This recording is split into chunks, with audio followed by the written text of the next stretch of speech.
સૌથી પહેલા ટોપ 50 ન્યૂઝ પર કરીએ નજર।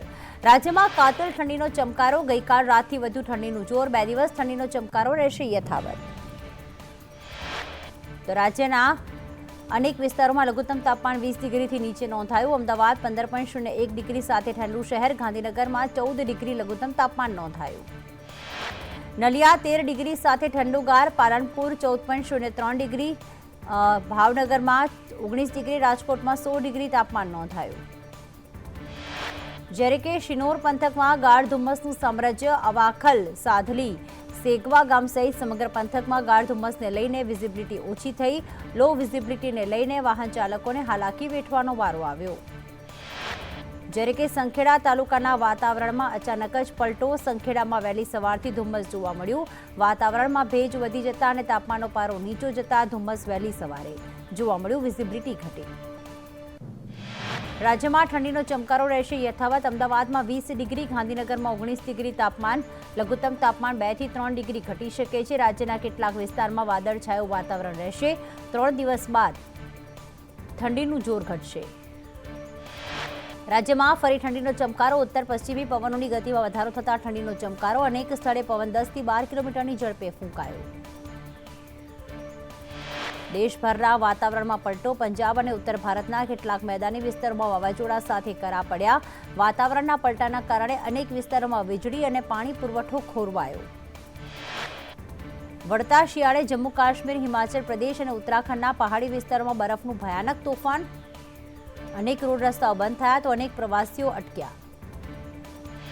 ઉત્તર ભારતના પહાડી વિસ્તારોમાં હિમવર્ષા। કાશ્મીર, હિમાચલ, ઉત્તરાખંડમાં સતત બરફવર્ષા। જમ્મુ શ્રીનગર હાઈવે સતત 3 દિવસથી બંધ। હિમાચલમાં 405 થી વધારે રસ્તાઓ બંધ। ઉત્તરાખંડના બદ્રીનાથ, કેદારનાથમાં 3 ફૂટ બરફ જામ્યો। સતત 3 દિવસથી બદ્રીનાથ, કેદારનાથમાં બરફવર્ષા।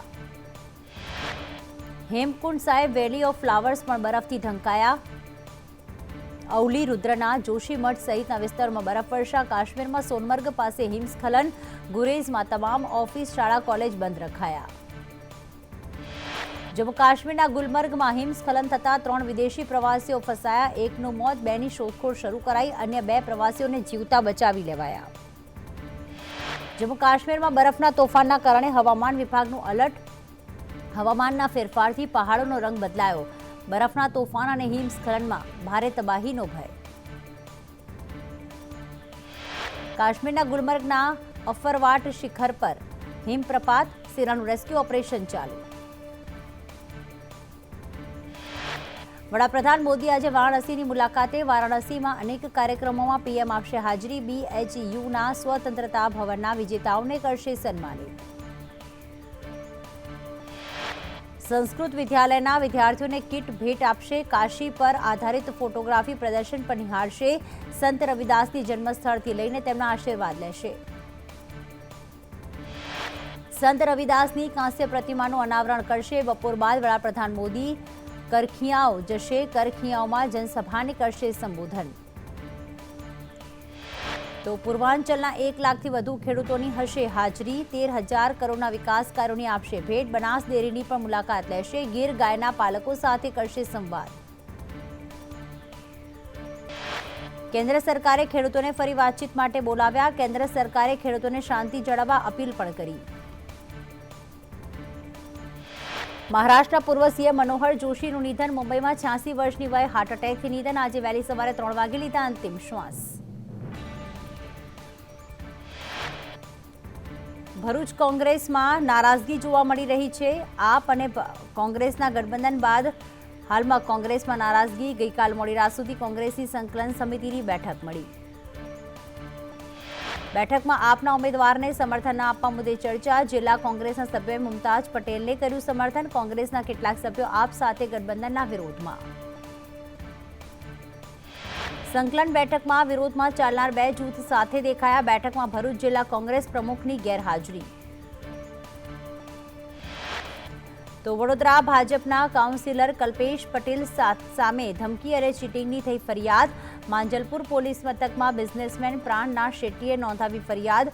કાઉન્સિલર કલ્પેશ પટેલ રિવોલ્વર બતાવી ધમકી આપતો હોવાના બિઝનેસમેનના આક્ષેપ। વડોદરાના નવાપુરામાં મોડી રાત્રે બબાલ, સોશિયલ મીડિયામાં અભદ્ર ટિપ્પણીને વિવાદ, બે જૂથોએ સામસામે કર્યો હતો પથ્થરમારો.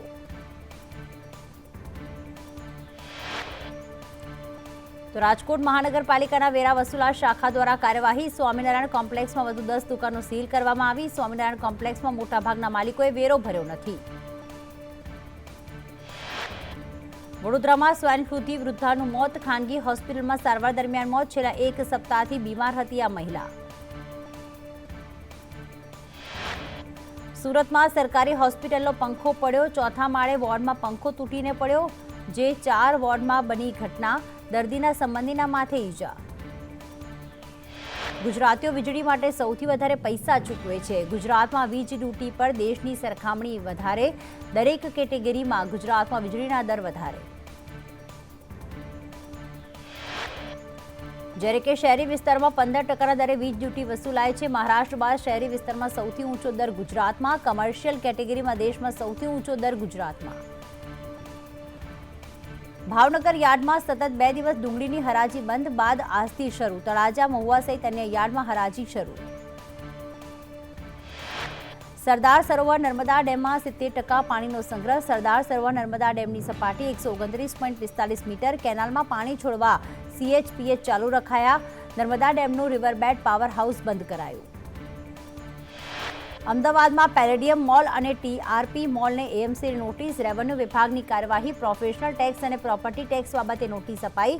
બેદરકારી બદલ અધિકારીઓને પણ શોકોઝ નોટિસ. કુલ 800 જેટલી દુકાનને પાઠવી નોટિસ. અમદાવાદ મહાનગરપાલિકા સ્ટેન્ડિંગ કમિટીનો મહત્વનો નિર્ણય. SVP હોસ્પિટલમાં બુધવારે અને શનિવારે લેબોરેટરીમાં 50%ના દરે ટેસ્ટ થશે. બ્લડ, યુરિન, CRP, ડેન્ગ્યુ સહિતના 31 ટેસ્ટ રાહત દરે. આણંદના સલાટિયા વિસ્તારમાં તંત્રની બેદરકારી. વર્ષ 2012માં 308 આવાસો બનાવવાની પ્રોજેક્ટની કામગીરી છેલ્લા 6 વર્ષથી અધૂરી. આવાસો લાભાર્થીઓને મળવાની જગ્યાએ અસામાજિક તત્વોનો અડ્ડો બન્યો. પાલનપુરના કાણોદરમાં ફૂડ વિભાગના દરોડા. નમસ્તે બાદ શ્રીમૂલ ઘીની ફેક્ટરી પર દરોડા. શ્રીમૂલ ઘીની ફેક્ટરીમાંથી ઘીના સેમ્પલ લીધા. શંકાસ્પદ ઘીના સેમ્પલ લઈ મોકલાયા પરીક્ષણ માટે. ભાવનગરમાં પડતર પ્રશ્નોને લઈને સફાઈ કામદારોમાં રોષ. 700 જેટલા કર્મચારીઓએ સફાઈ કામ બંધ રાખી ધરણા ઉપર બેઠા. સફાઈ કર્મચારી દ્વારા અચોક્કસ મુદતની હડતાળ. તો ગાંધીનગરમાં ટેટ-ટાટ પાસ ઉમેદવારોનો વિરોધ કરવા આવેલા ઉમેદવારોની અટકાયત. કાયમી શિક્ષકો ભરવાની ઉમેદવારોની માંગ. ભાવનગરમાં દબાણ હટાવવા ગયેલી ટીમ સાથે રકઝક. દુકાનધારક મહિલાએ મહાનગરપાલિકાની ટીમનો ઉધરો લીધો. રસ્તામાં અડચણરૂપ દબાણ હટાવાતા મહિલા ઉગ્ર બની. જ્યારે કે પાટણમાં અનાજના સંચાલકો પર ભ્રષ્ટાચારના આક્ષેપ. રેશન કાર્ડ દીઠ 1 કિલો અનાજ ઓછું આપતા હોવાનો આક્ષેપ. શંખેશ્વરના પિરોજપુર ગામના લોકોએ મામલતદારને અનેકવાર કરી રજૂઆત. ન્યાય ન મળતા રેલી યોજીને કલેક્ટરને કાર્યવાહી કરવા માંગ કરી. સુરતની મોડલ તાન્યા સિંહના આપઘાતનું રહસ્ય 3 દિવસ બાદ પણ વણ ઉકેલાયેલું. તાન્યાના મોબાઈલમાં એક તરફી કરાયેલ મેસેજ અને કોલ મળ્યા. IPL ક્રિકેટર અભિષેક શર્માનું નિવેદન હજી બાકી. મૌલાના સલમાન અઝહરીને પાસા કરવામાં આવી. સાબરમતી જેલમાંથી વડોદરા જેલ લઈ જવાશે. 3 ગુના નોંધાયા હોવાથી કરવામાં આવી પાસા. ભડકાઉ ભાષણ બદલ અલગ-અલગ 3 ગુના નોંધાયા હતા.